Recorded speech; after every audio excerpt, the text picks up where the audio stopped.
The Scott Jennings Show is proudly sponsored by Lear Capital. Since 1997, Lear has helped Americans protect their retirement accounts and savings with physical gold and silver. With thousands of five-star reviews and $3 billion in transactions, Lear is who I trust to help me buy gold and silver. Visit LearScott.com. The voice of free speech. The truth delivered. Common sense for the American people. Welcome to the Scott Jennings Show.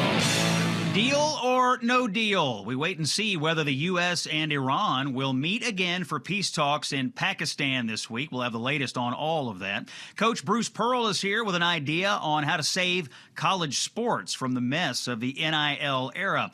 And Rick Jackson has taken the Georgia governor's race by storm. Can he win as an outsider and without President Trump's endorsement? Rick joins us on the show for an exclusive interview today. It is Monday, April the 20th. This is Common Sense for the American people. I'm Scott Jennings, reporting for Salem, and we are broadcasting live today from the heart of Middle America, Louisville, Kentucky. On this day in history, in 1999, the day of the Columbine High School massacre, where 2 students killed 13 people and injured 24 others before committing suicide. It's a day that is seared into the minds of many of us, and that's where we begin with the news today. Another massacre, this time in Shreveport, Louisiana, where a man took the life of 8 children. 7 of them were his own, in an unthinkable act of violence early on Sunday morning. The man injured 2 others, and the police eventually shot him dead.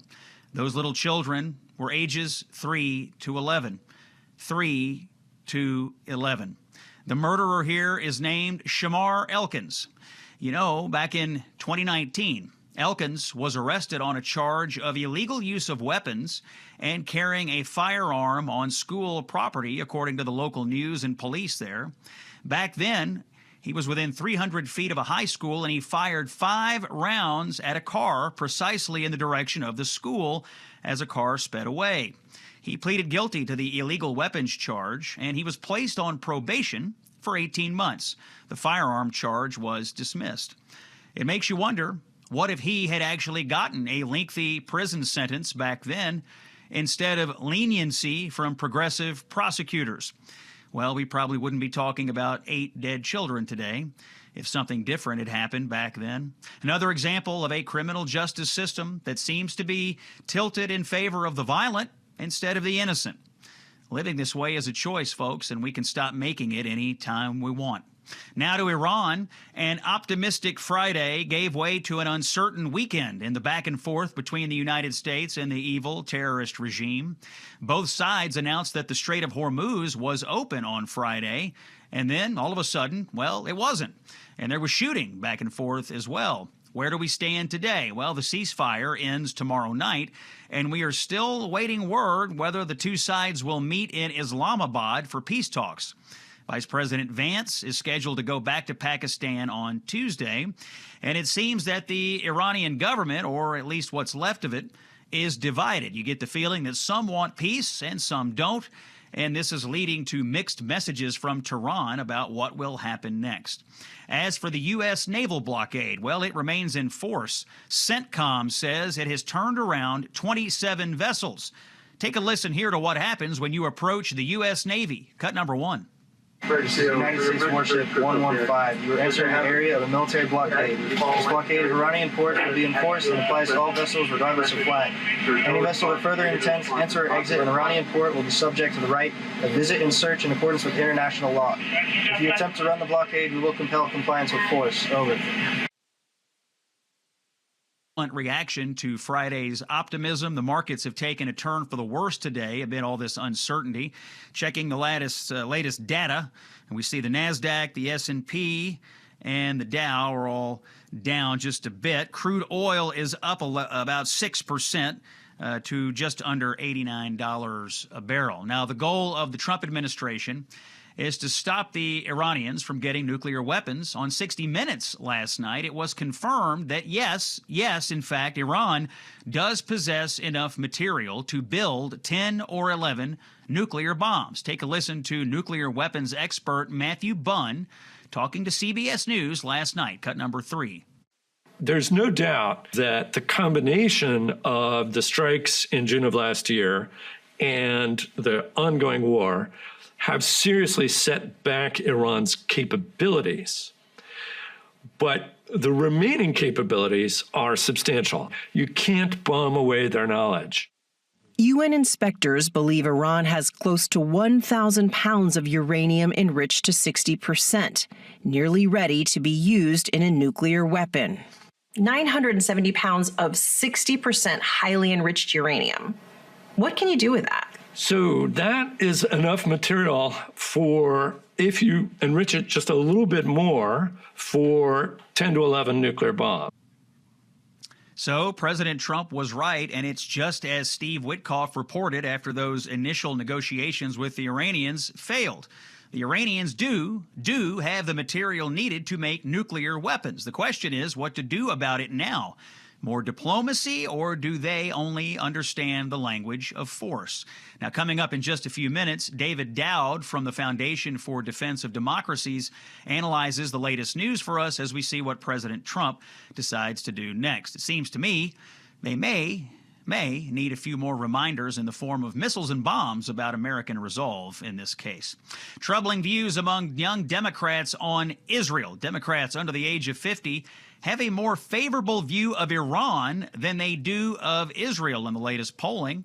Think about that. They prefer a theocratic regime that terrorizes women, kills young protesters in the streets, and has masterminded rape and murder, to a free country that gives everyone equal rights?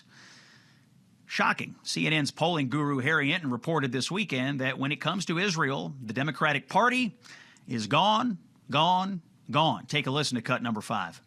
This discussion, there's this divide on Israel within the Democratic Party.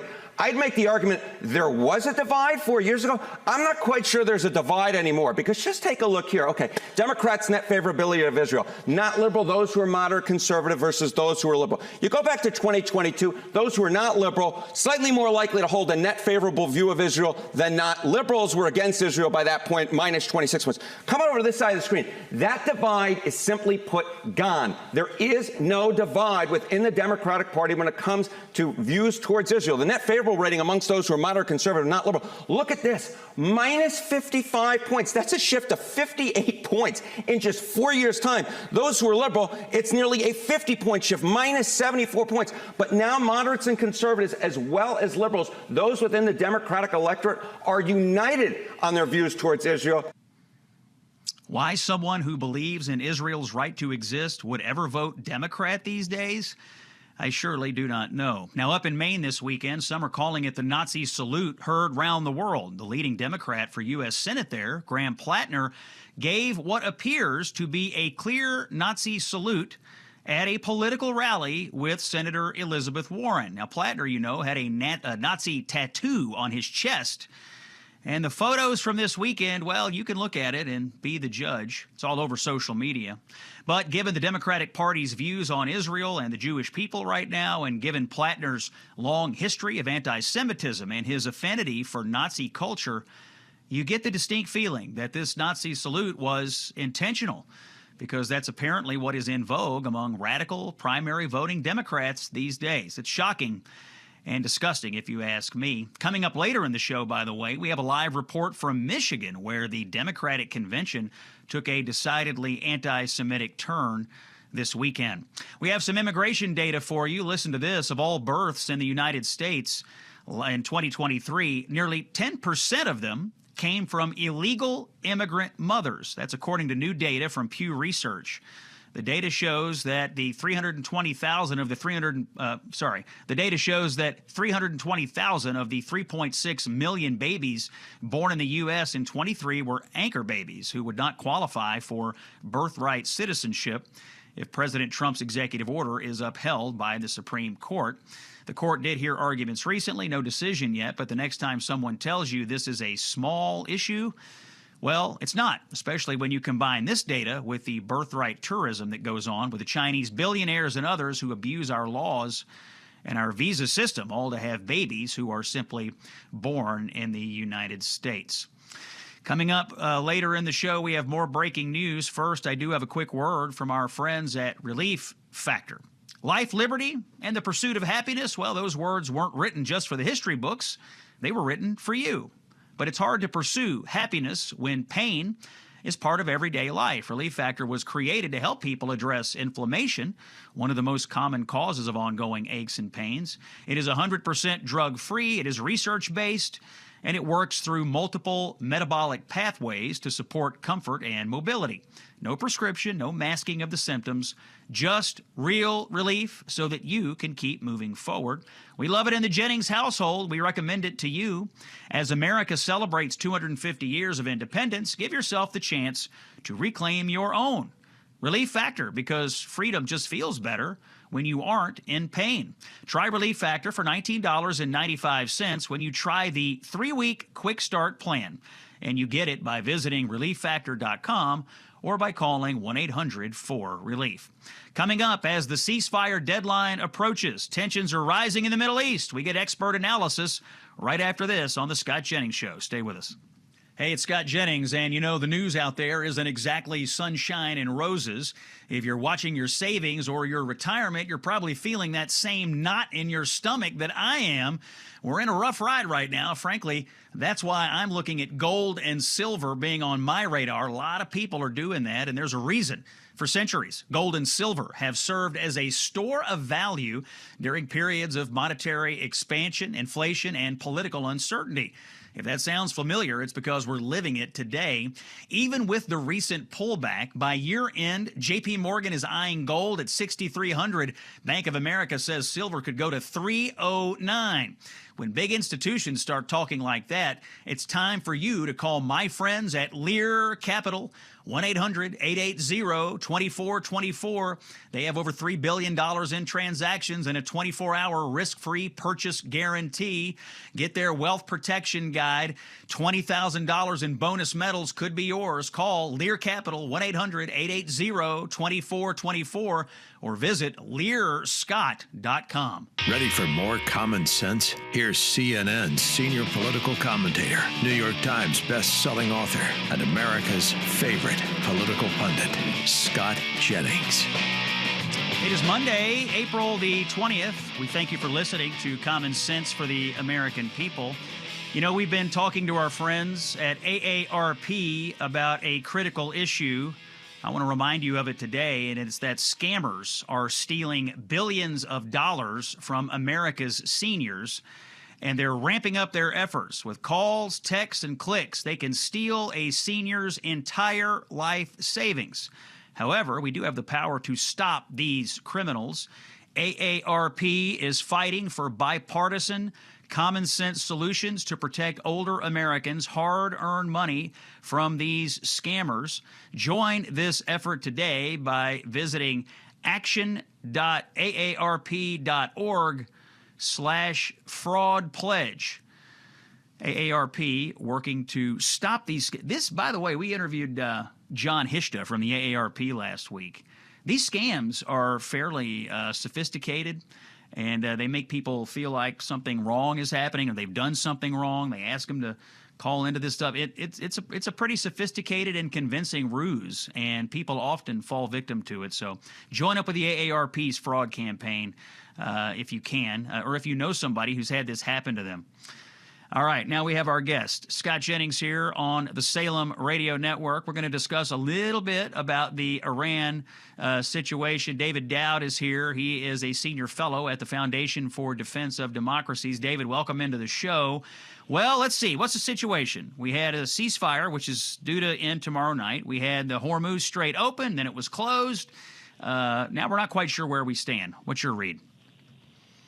Well, that's a good question. It is unclear. I know that Vice President Vance is on his way to Islamabad, and there's contradictory messages from the White House on whether we're either close to a permanent ceasefire with the Iranians or a resumption of hostilities. So I think as with a lot of things with the administration, we're going to have to see how it plays out rather than predict ahead of time.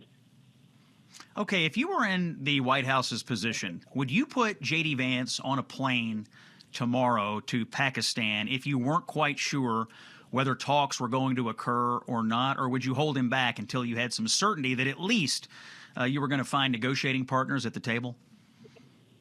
Well, I mean, I think I would put him on the plane to demonstrate my seriousness regarding the talks. Who's going to be as authorized as the vice president to make critical decisions when it comes to the U.S. interest, U.S. national security. So you don't get more qualified than the VP unless the president himself is going. And I think that's what President Trump is trying to show, that he's serious about coming to terms with the Iranians. The question is whether there can be a meeting of the minds between Washington and Tehran. The president has posted on Truth Social that if Iran doesn't agree to the U.S. proposal, that we are going to knock out every single power plant and every single bridge in Iran. He's threatened these sorts of infrastructure attacks before. At some point, if the Iranians keep jerking around the United States negotiators, do you have to follow through on that threat? Well, it would depend on what is legal. I think the president has made some threats that, most people have viewed it as having crossed the line. I don't know if he ever intends to follow through on those threats, but I think he would have to act in some fashion, even if it isn't one that matches, the exact content of his threats. The power plants, he's held off on that, perhaps as leverage against Iran, kind of holding that as a card to be used against the Iranians at the right moment. It's possible.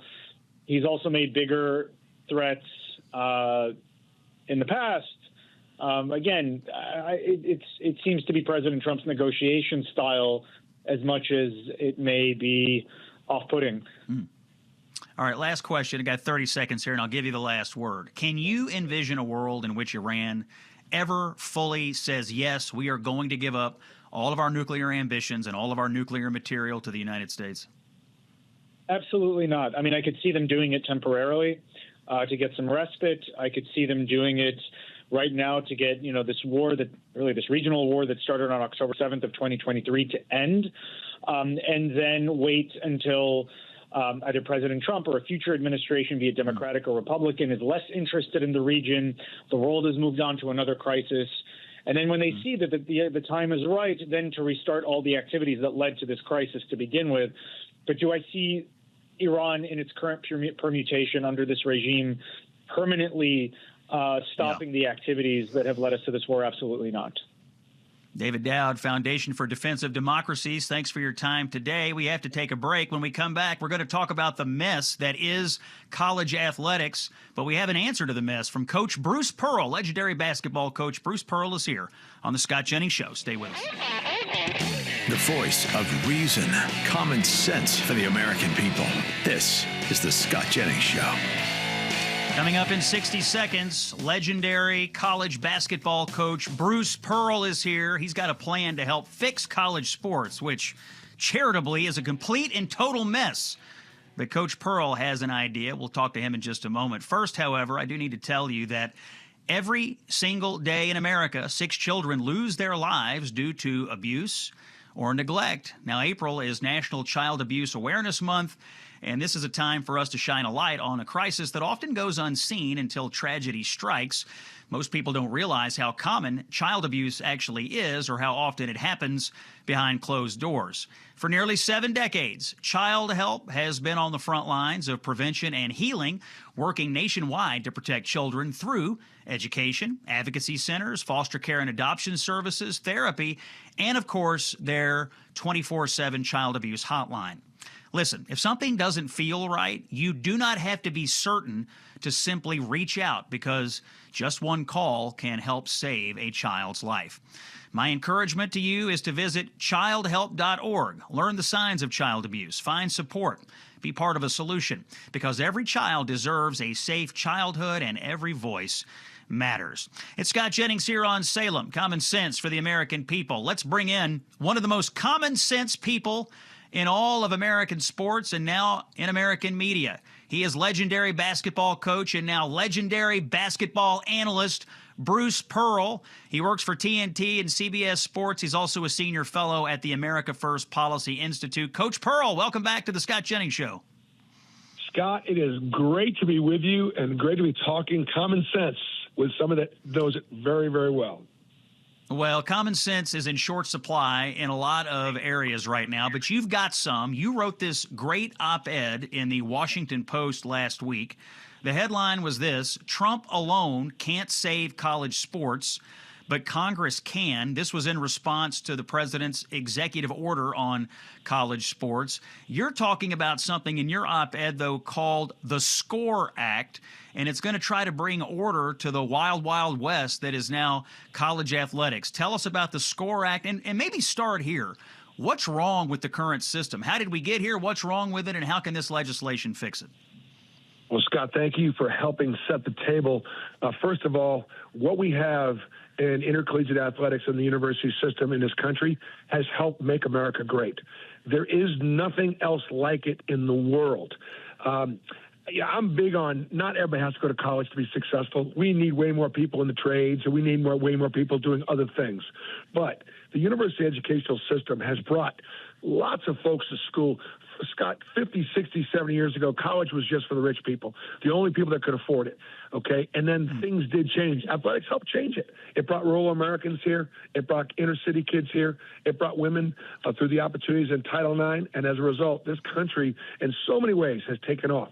So many things that we lack as it relates to discipline, toughness, accountability, common sense, things like we learn that on a football field or on a basketball field or when we compete at the highest level. And that's something that I think is really, really important for our young people. So saving college sports, I think, is important to the fabric and the future of our country and particularly our young people. Second thing is the product on the field and the product on the court is amazing. It's phenomenal. It's wonderful.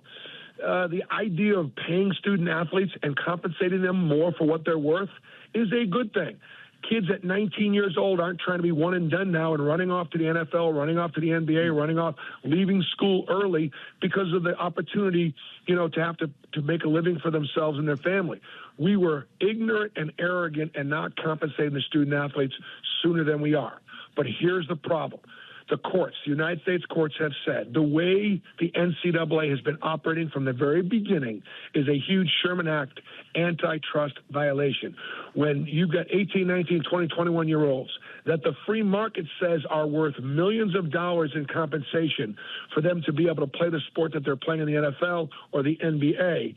But prior to that rules, you couldn't give them an extra benefit beyond tuition, room, board, and books.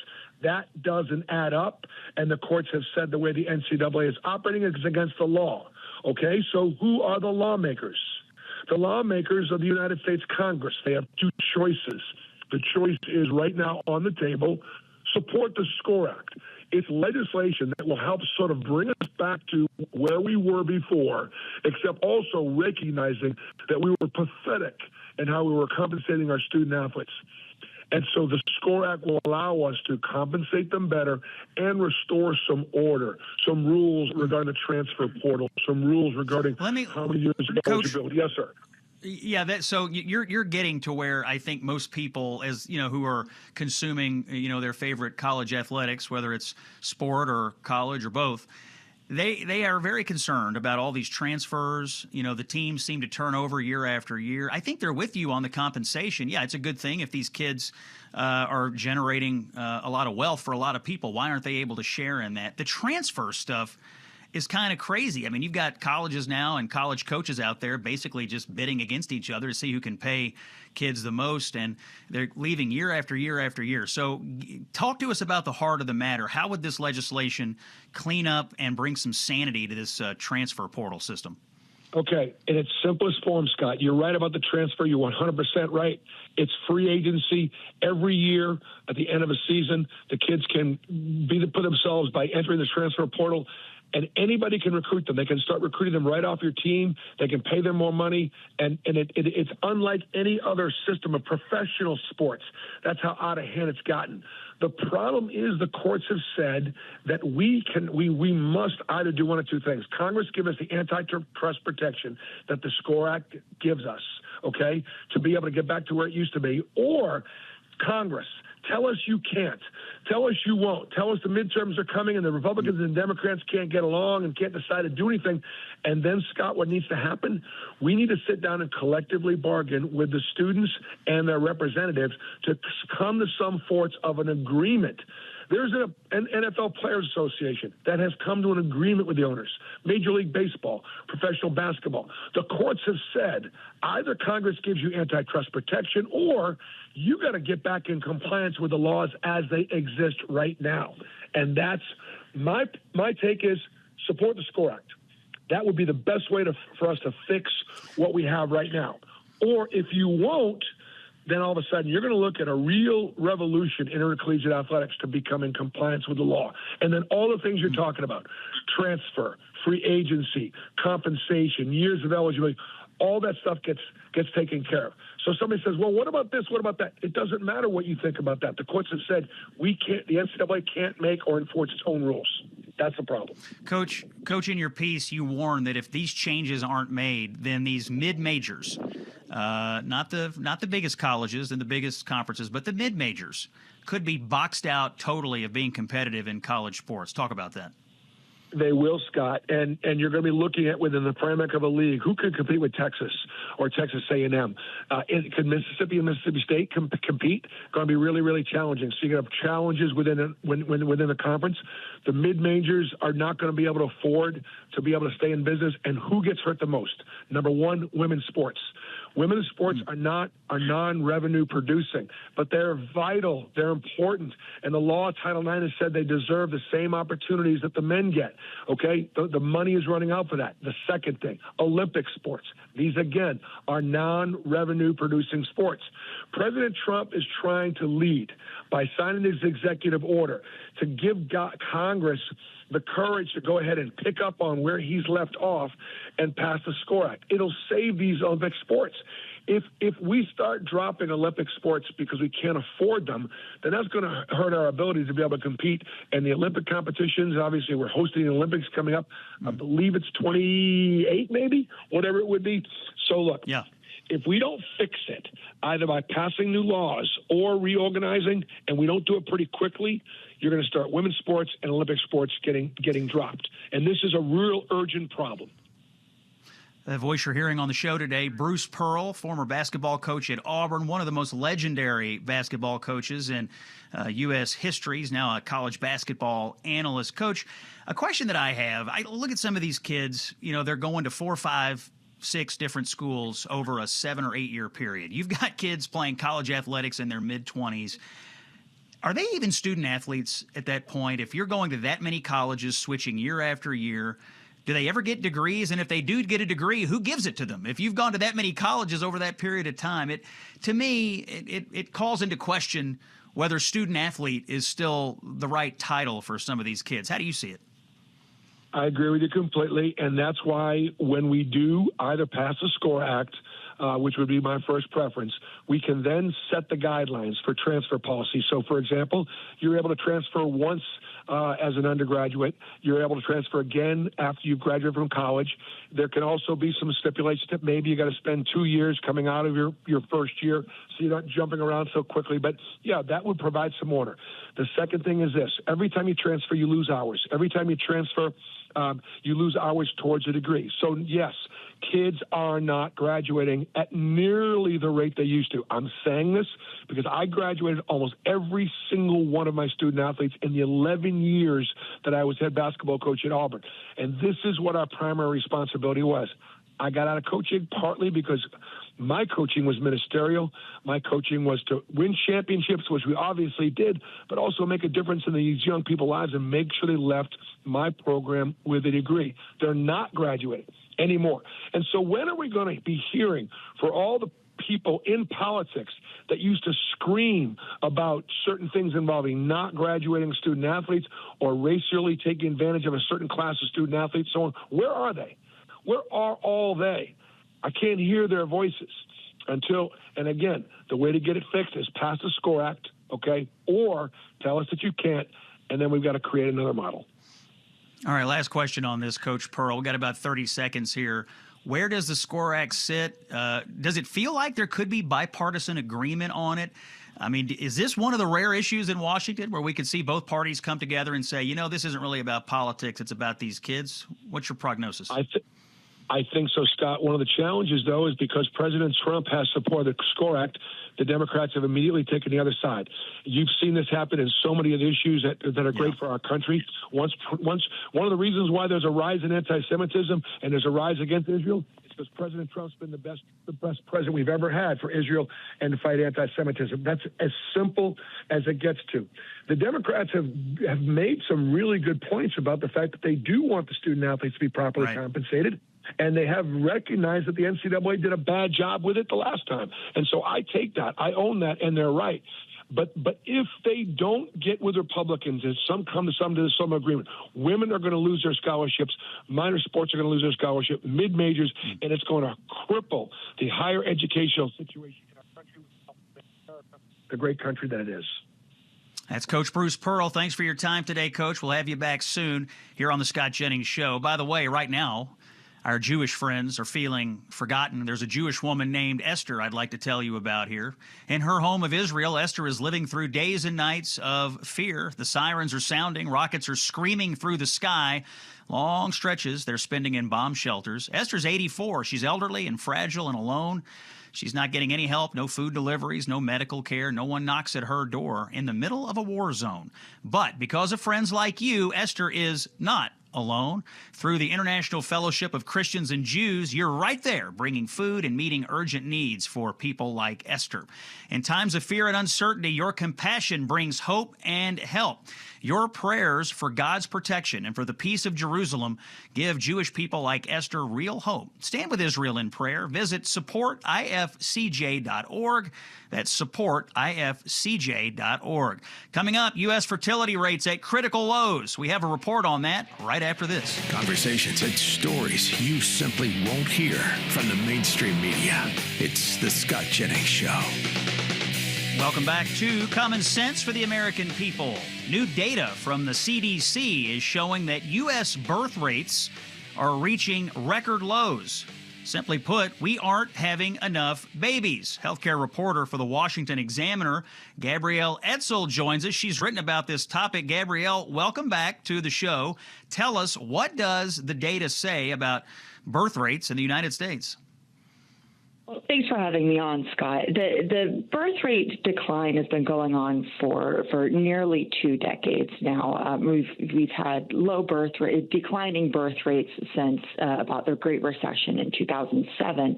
But this month, the CDC released new data for 2025 that there were only 3.6 million babies born in the United States last year. So that amounts to a fertility rate of about 53 births per 1,000 women. But what statistic is most interesting is the total fertility rate. Now, that statistic is the amount of births per woman per her lifetime, so per singular woman. And that fell to a record low of 1.6 babies per woman. That's significantly below what demographers call the replacement rate, or the number of babies that need to be born for each reproductive age woman to keep the population stable. So that rate is about 2.1. So our rate is nearly half of what it should be to be able to keep the population at a stable level. Okay, so you're saying that the average female in the United States is now having only 1.6 babies. That's about a half a baby too low. What was it 50 years ago? Just out of curiosity, where were we half a century ago? Well, we were significantly higher half a century ago. We haven't been at a replacement rate since the Great Recession starting in around 2007. But we haven't been consistently above the replacement rate since the 1970s. So we've been on this decline, and part of the reason why the demographers think that we've been in this decline is just the rising costs of raising children. Last year, the U.S. Department of Agriculture estimated that it costs about $322,000 to raise a child from birth to age 18. So costs are just astronomical. And is some of this political, Gabrielle? I've seen some surveys recently where you see conservative women who are interested in having families, but a lot of liberal women, especially young women, are not interested in having babies. You see the lines on the graph going two different directions.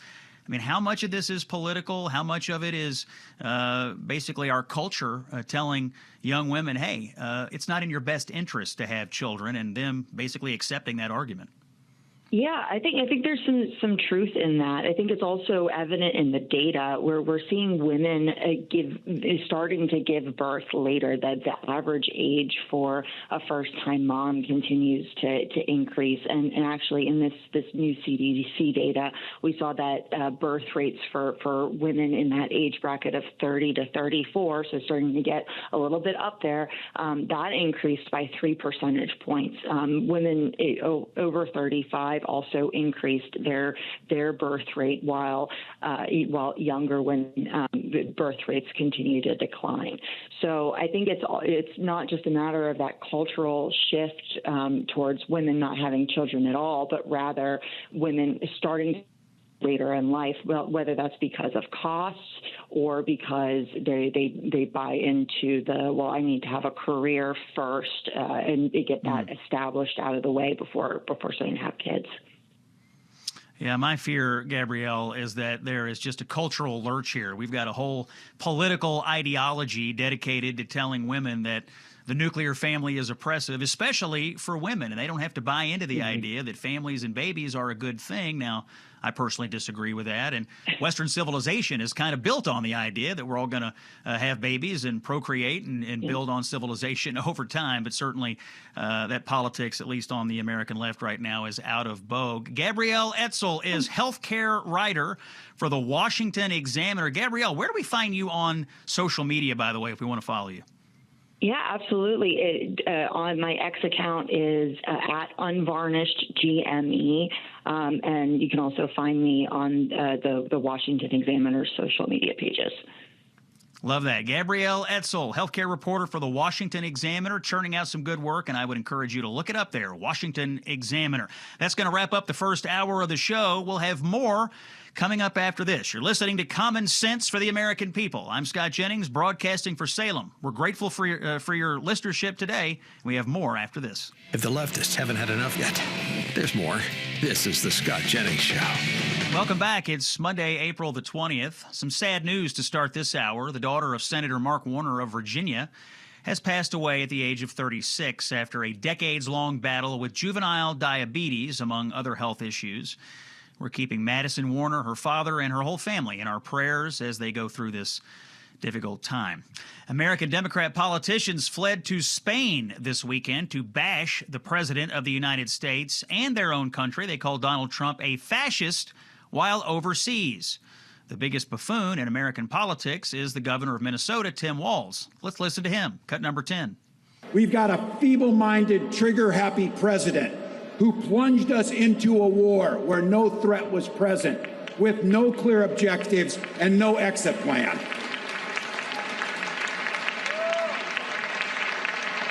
We need to call that what it is. That's fascism. Or at least it's fascist curious, as they would be. And not to be outdone, Democrat Senator Chris Murphy of Connecticut was also at this socialist rally in cut number 4. Want to bring you greetings as well from a nation that is in crisis. I'm not going to sugarcoat the gravity of what we face right now in the United States. This is the most significant threat to American democracy since the Civil War. Donald Trump in our country is trying to end our democracy. We are not on the verge of a totalitarian takeover. We are in the middle of it. He is trying to seize control of our courts, of our law enforcement, of our media, of our elections. His goal is oligarchic capture. So we have American Democrat elected officials in a socialist country calling essentially for the overthrow of the U.S. government. It is troubling, to say the least. And back here in the States, the Democrats are as radical as ever, and their big stunt from this weekend proves as much. We take you now to Michigan, where Democrats held their annual state convention. And what happened there? Well, it's emblematic of the insanity taking over the Democratic Party. Joining me now to discuss, a veteran and keen observer of Michigan politics, Jason Roe. Jason, tell us, what in the world happened at the Democrat convention in Michigan this weekend? Well, I think what we saw over the weekend, Scott, is the Democratic Party yet again trying to chart out the most fringiest element, place in political space that they can, going into an election that they could win. And I think they just significantly jeopardized their chances. There's a lot that could go into how it got to this point, but they, for starters, nominated a far-left progressive.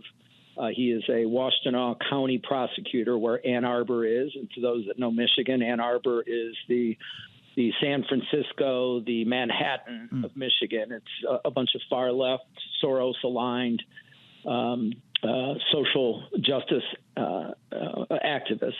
The mainstream candidate going in was the Oakland County prosecutor, who's gotten some national notoriety, Karen McDonald. She's very popular in a purple county, one of the biggest counties in the state. She was the prosecutor in the Oxford school shooting that prosecuted the Crumbly parents in a novel case and holding them accountable for their son's actions. And I would say most people in Michigan felt if she became attorney general, she would be a Democratic governor in the future. And it's amazing to me that the Democrats just gutted their best candidate for any office in Michigan statewide over the weekend. They also elected the far-left Lieutenant Governor Garland Gilchrist, who was supported by the Progressive Party, going in to be the Secretary of State over some mainstream county clerks who are actually qualified to be Secretary of State. And then another, Jordan Acker, from a very prominent family in Michigan in Democratic politics. He did not secure an endorsement for re-election to the University of Michigan. They instead endorsed a Muslim activist from Ann Arbor. It's quite a rebuke to a very prominent political family, but the whole thing was taken over by white women wearing keffiyehs, and everything had to do with the what's going on in the Middle East and nothing to do with what's going on in the state or in the country. Jason, let's focus on this University of Michigan. I learned this recently when I was traveling in Michigan, that the Board of Regents, so the board of directors for several of the big state universities, are actually elected on the ballot, and the people who make the ballot are nominated by political parties. Now, in the case of the University of Michigan, there was a serving regent, Acker, as you pointed out, who is already on there, and he gets thrown out. He gets thrown out by the Democrats, who instead put in his place someone who has in the past praised Hezbollah and had kind words for terrorism. Is that right? He is so bad that the Democratic Party was even distancing themselves from him. He's going to be a real liability, and that is a pretty liberal institution. Of the 8 members of the Board of Regents, only one of them is a Republican, and she's up for re-election in this year. This could give us an opportunity to have 2 seats there. We do each of the 3 boards, Michigan State, Wayne State, and University of Michigan, have 8 members. Every 2 years, 2 of them are up for re-election. It's a 10-year term, and it's a pretty prestigious position within Michigan. But Regent Acker's crime was that he was trying to protect Jewish students on U of M's campus who had been harassed. He's been harassed. He's had his house graffitied, and he's had his life threatened. He and his family had to go into hiding at one point. So he's been the target of a lot of, radical leftist attacks. And, from what I understand, the Michigan Democratic Party is not releasing the vote totals, but I'm understanding that it was not even close, that was the most decisive victory for the progressives. And in the primary for U.S. Senate among the Democrats right now, this is one of the biggest Senate races in the country. The Republicans are going to run Mike Rogers. The Democrats have a pretty hotly contested primary, but it appears to me that the surging candidate is Abdul El Sayed. Let's listen to CNN's Harry Ent, he's the polling director there, in cut number 6 about El Sayed's chances going up. Here's cut 6. The age divide that there was on Israel within the Democratic Party, that has gone, again, basically uniformly negative views towards Israel among Democrats, and that, in my mind, is playing out in Michigan right now as El Sayed's chances are going up. What do you think about that? Is El Sayed now the odds-on favorite? Is the most anti-Semitic person in the Democratic primary for U.S. Senate the odds-on favorite there? I would right now put my money on Abdul El Sayed. He challenged Gretchen Whitmer for the Democratic nomination 8 years ago, and with very little money and no profile, got 30% of the vote against Whitmer, who was the establishment choice. I talked to one journalist this morning who told me that the state party chairman for the Democrats is no longer the state party chairman. Abdul El Sayed controlled the entire convention. They had 10,000 people sign up to be delegates to this convention. Nearly 8,000 showed up. That's more than twice the previous record. And most of them were turning out to help El Sayed and the hardcore progressives. I think right now polling has it virtually tied at 22 with Mallory McMorrow, a progressive state senator, and Haley Stevens, a congresswoman who is considered centrist, but that's by comparison to who she's running against. She started out with a pretty commanding lead. She's been on a bit of a death spiral. And Mallory McMorrow is, the Karen of the race. But all the energy is on the side of El Sayed, and I think he is the leader of the party right now. All right, I'll give you the last word here, 15 seconds. What is your advice to any Jewish Democrat in the state of Michigan right now after what you've seen coming out of the Democratic Party, both at the convention and in this Senate race? Well, as one Democratic operative told me this morning, that last night felt like a Nazi rally. I don't know how any mainstream liberal Democrat can remain in the Democratic Party given the overt hostility to Israel and the Jewish people. It is not limited to a foreign policy disagreement. This is anti-Semitism. Jason Roe, a veteran of Michigan politics. We'll have you back, Jason. Michigan's going to be one of the most important states that we track this year. We appreciate your time today. Before we take a break, I want to... This year. In fact, you absolutely are, and I'm sure I'll see you up there sometime later this year. If you, by the way, or someone you love is on Medicare, you know well, it is designed to be confusing. It is a mess. You get the mailers, you get the robocalls, you get a lot of half-truths. But I am here to tell you there is an answer and a solution, and I'm partnering with the company that has it. The company is called Chapter. They cut through the noise. They give you a consultation, and they tell you if you're on the best plan, or if you're not, they switch you over in minutes to the best plan. Look what they did for my own parents. I put them through the consultation, both on Medicare. They saved my mom $600 a year, and my dad needed a new primary care physician. He had just moved. They were like a concierge. They had him a doctor in no time at all. Chapter advocates for you, not the insurance companies. So don't gamble on this. Get it right. And to get it right, connect with Chapter. You dial pound 250 on your phone, pound 250, and all you got to say is Medicare plan. It's a free call. There's no pressure. You talk to a live human being, and they know their stuff. It's Chapter. They have my full endorsement. I've seen it in action, and it absolutely works. More after this on The Scott Jennings Show. Stay with us. The man who made CNN safe for conservatives again. Here's Scott Jennings. Welcome back to The Scott Jennings Show. When to retire. It's one of the biggest decisions that you will ever make. It can be exciting, but it could also be pretty intimidating for you and for your family. And the reality is our current retirement system has some problems, especially when it comes to access, who gets into private markets and who doesn't. Because right now, the wealthy and people in government-backed systems, well, they have options.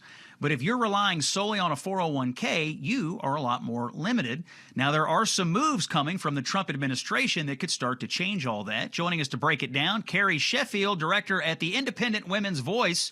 Carrie, great to have you back here on the Scott Jennings Show. What specific changes are the Trump administration considering to help solve this problem facing our country? Yes, we are so excited about what the Trump administration is doing. he has put out a new rule.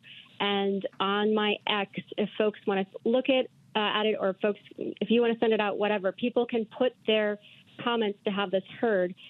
It's very important that people have their voice heard because it goes on the official record in support of the president.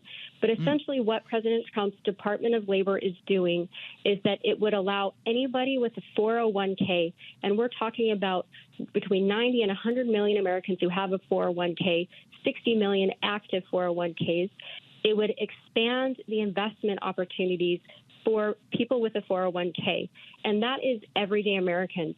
Because right now, these private investments in the past, before Trump, they were only open to people who were rich, people who were accredited investors, or people who were in government pensions, so people who were well-connected and wealthy. And President Trump is opening this up, and why it's so important is that these returns for private investments, they're higher than what you can get in stocks, because currently 401ks are only allowed to invest in stocks.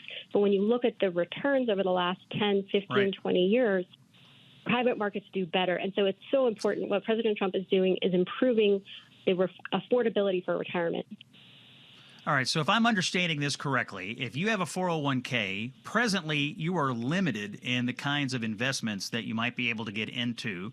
But the Trump administration is making a rule here that would greatly expand your options, and a lot of these options might be a lot more lucrative. And let me make sure I understand the rulemaking here, Carrie. So the president has put forward a rule, but it's now in the public comment period. So what you're needing are for people who want to see more options in 401ks to go ahead and make a positive public comment. Is that right? Exactly. That's perfectly how you nailed it. That's exactly what we're doing at Independent Women's Voice. So we have the comment periods open. It's a 60-day period. It ends on June 1st. And what this does, it goes on the official register for the federal government that it's a lot harder for any future president to come in and do it because they have to sort through all these comments. And there's right now we've already put through, we've had hundreds of people have written in. And so we want to get as many as we can to support this officially. Okay, so you're for what the president is doing. I assume he has some detractors, and I'm going to go out on a limb, Carrie, and say that many of these detractors are probably hypocritical in their criticism of the president. Tell us who's for it and who's against it, and what do we need to know here about the how people are lining up on both sides of this? Yeah, I mean, you should always, when you look at the usual suspects, if it's people who we know are ideological, just out to lunch, that's a huge red flag. So the people who are opposing this are people like Bernie Sanders, people like Elizabeth Warren. And you're totally right, because government pension plans, guess what? They're invested in these private investments.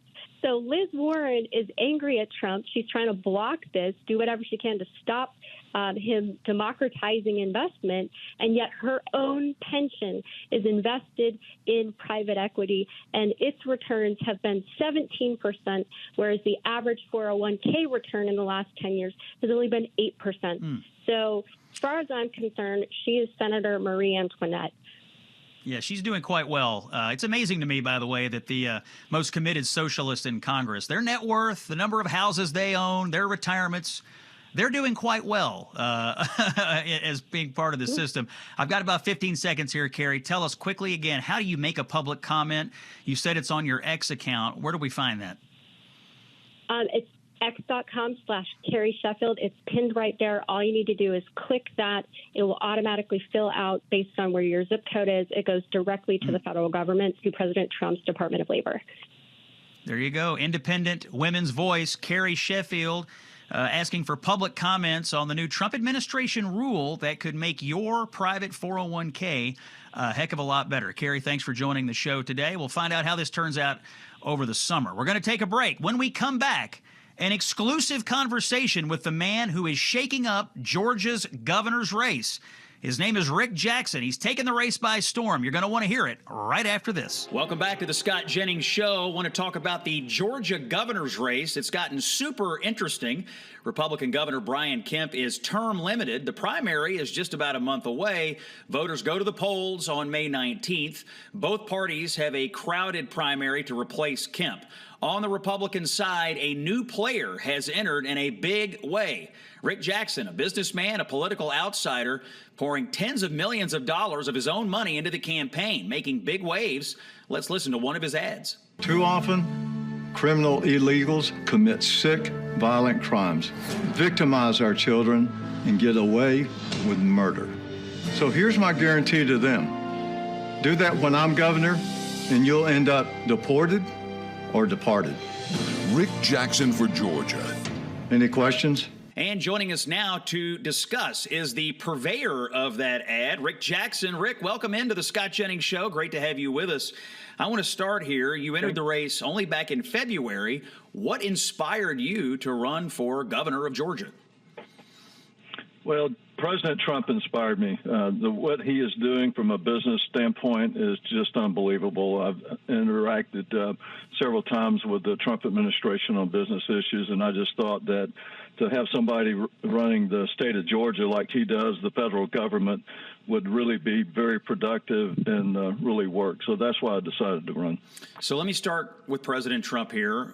He obviously way back endorsed another candidate, Lieutenant Governor Burt Jones. You've kind of pitched yourself as the most like President Trump into the race. You're inspired by President Trump. I'll just ask you, have you been in touch with the president or his political operation, and do they have an interest in possibly endorsing your campaign as well? I have. I met with the president on the day that we bombed Iran down in Mar-a-Lago. We didn't talk but a little bit, and of course we met their staff. But as I stated at that dinner, I'm going to be President Trump's favorite governor. Rick Jackson is our guest here on the Scott Jennings Show, running for governor of Georgia. I want to hear about your background, sir. You've spoken about growing up in some tough circumstances. Well, my father left me when I was 9 months old. My mother was a sixth-grade educated waitress, but she was an alcoholic. I never saw her take a drink that she didn't pass out. When I was 10 years old, she passed out in the car, and I had to drive home at 10 years old and figure that out. But then it went too long, and so at 12 years old, I ran away to what is called DFACS, or the foster care system. I was in 5 different homes, foster care, and went to 8 different elementary schools and 5 different high schools. Aged out, could not get a real job because I didn't have a degree. I did work 2 jobs trying to go to college, but back then we didn't have loans. So I decided to go ahead and start my own business. I figured the way to get to the top was just to start there. So I started a personnel search business when I was 21 years old. I started in healthcare 2 years later and became a serial entrepreneur during that time, had a lot of successes and so forth in the healthcare. But then, we've become successful since then and built a national company of providing doctors and nurses all over the United States, taking care of 20 million patients a year. What I've learned is that you have to have ownership and not become a professional victim like the narrative that you see today in some of the narrative that we're seeing on the left, but that, working hard, doing the right thing, doing it for the right reasons, and then, with my experience in all levels of different kind of businesses, I'm very capable of doing deals for the state and really driving economy and lowering costs. So I just wanted to use that skill set. But my life has been, I will say, Scott, as a personal thing, in 2007, I decided that the blessings I have financially are not mine, they're God's, and that I have, drew the finish line and committed to give 100% the money away that I made after 2008, and that's what I've been doing.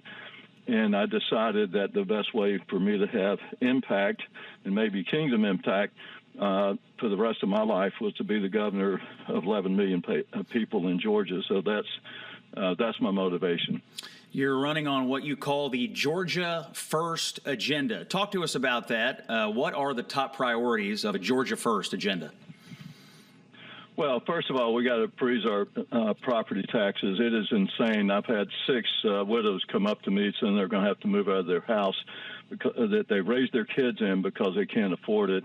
The cost of living between 2019-24 in Georgia was about 22%, but our property taxes went up 49%.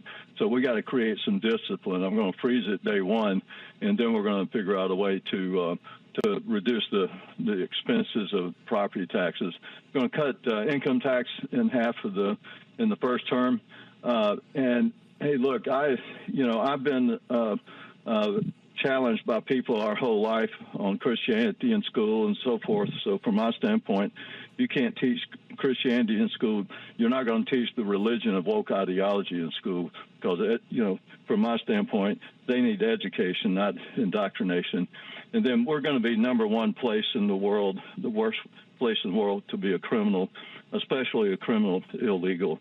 We're going to be number one in deportations, and we're going to have on speed dial and be completely connected to ICE and supporting President Trump's agenda on getting rid of criminal illegals in Georgia. Rick, I want to ask you about your relationship with Governor Brian Kemp. He's term limited. He's been in for the last 8 years. That's why this primary is going on. Do you talk to Governor Kemp a lot? What kind of governor do you think he's been? And if you were to win this race, what will be the similarities and differences between a Kemp administration and a Jackson administration?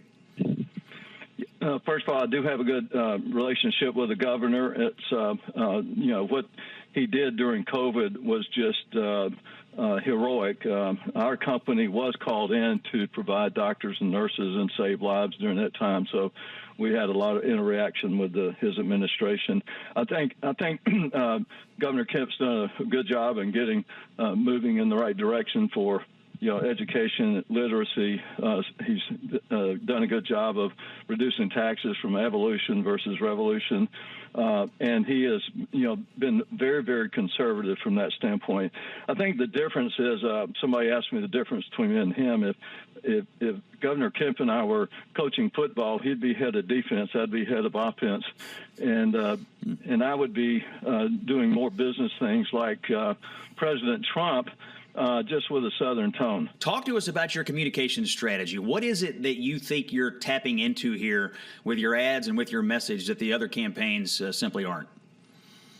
Well, first of all, I'm squeezing in 2 years of campaigning in about 90 days, so I have to flood the zone. I have not been. I've never promoted myself. Nobody knows who I am, so I have to do that. But look, I'm running the Rick Scott playbook. He came in on the day of qualification, and he spent $70 million in 2010. His campaign was driven by Susie Wiles, by the way.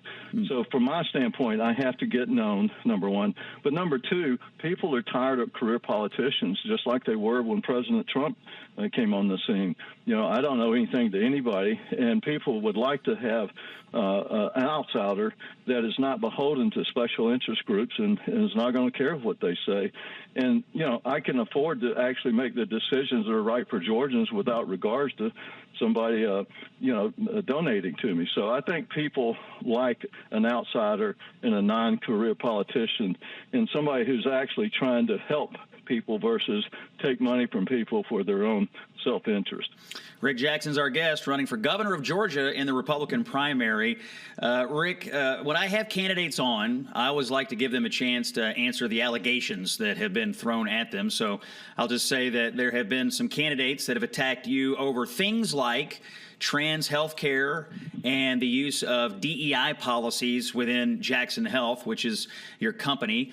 Want to give you a chance to answer back to those allegations, maybe dispel some of the rumors that are floating around out there.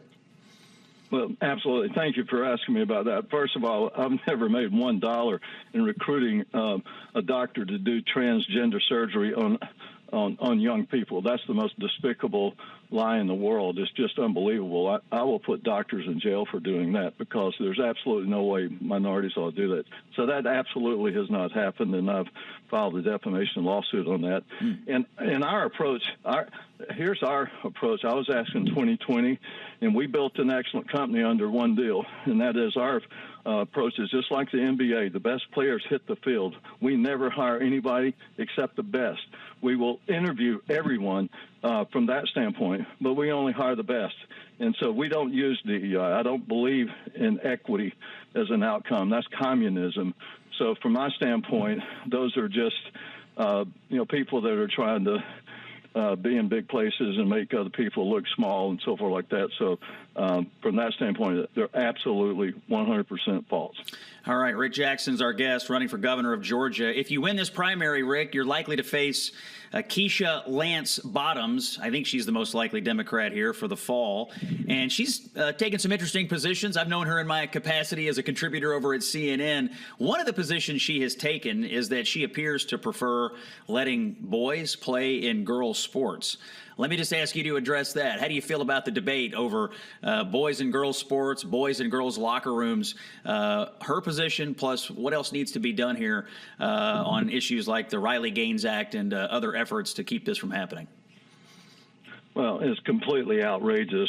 God made two sexes, male and female, and they don't need to be playing together or in sports or anything like that. So she's just, as far as I'm concerned, I don't know if she's a lunatic or just out of her mind. There's no way that we need to have boys and girls sports and so forth. So I'm totally against that from that standpoint. But the other thing is that Keisha did is she abandoned people that need it the most. I lived in projects myself. She hasn't.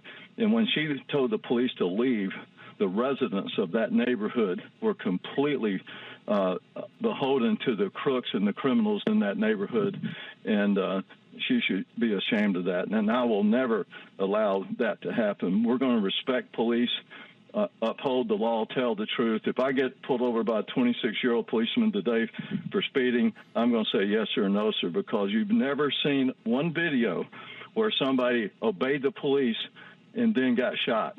The best thing, and what the governor did in Minnesota by encouraging his people to obstruct justice and so forth by preventing police and ICE from doing their job, totally ridiculous. And so from my standpoint, I'm old school law and order, and we're going to obey the law.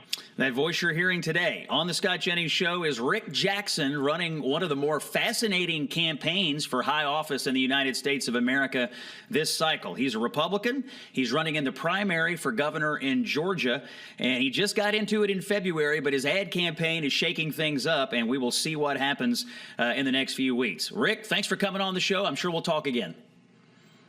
Thank you, Scott, very much. All right. Have a nice day, sir. We'll take a break and have more after this on The Scott Jennings Show. One man standing tall against the leftist mob. Here's Scott Jennings. Welcome back to the show. And tomorrow is the day Virginians head to the polls to decide the fate of the state's congressional map, as Democrats there try to turn a 6-5 map into a 10-1 advantage in what is otherwise a very purple state. Take a listen to how Democrat Senator Tim Kaine tried to defend these shenanigans when confronted by Shannon Bream on Fox. Here's cut number 8. Vice President Kamala Harris won by about 5 percentage points. So this state is relatively split with a left lean, but 90% of House members from Virginia being from one party? 90% of Virginians are not Democrats. That's true. Correct. But about 100% of Virginians want election results to be respected. We're deeply worried that Donald Trump will try to interfere with the election results this November or in 2028, because we saw him do it before. And we have to have a Congress that will stand up to it. Sounds like a partisan conspiracy theorist to me. Joining us now, Republican Congressman Morgan Griffith, who, under the new map, could be the only Republican left standing in Virginia. And Morgan, you just finished a rally with former Governor Glenn Youngkin and former Attorney General Jason Miyares. You all are rallying the no vote. Great to have you with us. What's the atmosphere like with a no campaign? Do you have momentum ahead of tomorrow? Oh, there's no question. We have the momentum. Will it be enough to get us over the finish line tomorrow? It's all about whether or not people turn out in Virginia. We need everybody to turn out who recognizes these maps are wrong for Virginia. Of course, all the Republicans should vote no, but also all the Democrats who recognize that this is going to hurt the people of Virginia, the constituents of Virginia, on everything from Social Security claims that are now going to have to be shifted around, all the way up to the defense industry. I mean, Virginia is going to be greatly weakened by this plan. And, you know, the Democrats always want to claim, well, this is about national fairness. John Byers said it's about a fairness in America. First, your job is to do what's fair for Virginia. We need to approach this as Virginians. We can argue about what Texas and California did. Not relevant. This is Virginia. We're different. We've always been willing to stand up. We had the first statute on religious freedom. We should have a fair process. And right now, we have the fairest process in the country. A vote no will keep it that way. If it goes the other way, we will have the most partisan map in the nation. Yeah, what's crazy here is that Virginia's map, which is currently 6 Democrats and 5 Republicans, is almost perfectly balanced against the state's basic statewide partisan tilt. This takes it to 10-1. And on top of that, these new Democratic districts, they'll have a ton of rural Virginia in them, but they all sort of have a line going up to Northern Virginia. So what's going to happen is you're going to have sort of very, very progressive, radical, liberal Democrats representing most of conservative rural Virginia. They are disenfranchising people way out in the rural parts of the state, aren't they? There's no question they're disenfranchising the rural voice in Virginia, no matter what they say. That's what their maps do. When you have 5 congressmen and women who will live within about a 15-mile radius of each other in Fairfax County, I mean, every now and then somebody might win, down district, but it's going to be very hard and very rare. That does not represent the entirety of Virginia, and it's just not right for the people in the rural areas. And I would submit it's not really right for the people in Fairfax who will have their vote divided up so much that they won't be able to hold any one congressman or congresswoman accountable. To me, one of the biggest lies being told here is coming from former President Barack Obama. I've seen his latest commercial, Congressman, and in it, he is stressing that this vote to change the congressional map would be a temporary vote. It would just be a temporary change to the map. We're going to go from 6-5 to 10-1, but only temporarily. It reminds me, Congressman, of when Barack Obama said, if you like your doctor, you can keep your doctor. He is well skilled at saying lies that he thinks sound good in the moment. There's no chance, if Democrats win this, that they're ever going back. What do you think about that? Well, I mean, the question says that it's supposed to be temporary, but then it says, that you give the legislature the power to draw the lines until after 2030. But it doesn't say when after 2030. They say that it'll be the 2032 redraw, but the amendment doesn't say that. The amendment says until after 2030. I think that if they get away with it, they're going to continue it on indefinitely. Well, the idea that Democrats, if they were able to obtain a 10-1 map in a 50-50 purple state, that they would ever go back and give any Republican seats back, I think is just completely out of the realm of possibility. Congressman Morgan Griffith, good luck. Vote no. Vote no in Virginia tomorrow on the referendum and keep Virginia's fair maps in place. That's the end of the show today. We'll track all of this tomorrow. Thanks for listening. It's Common Sense for the American People. I'm Scott Jennings on Salem. See you tomorrow.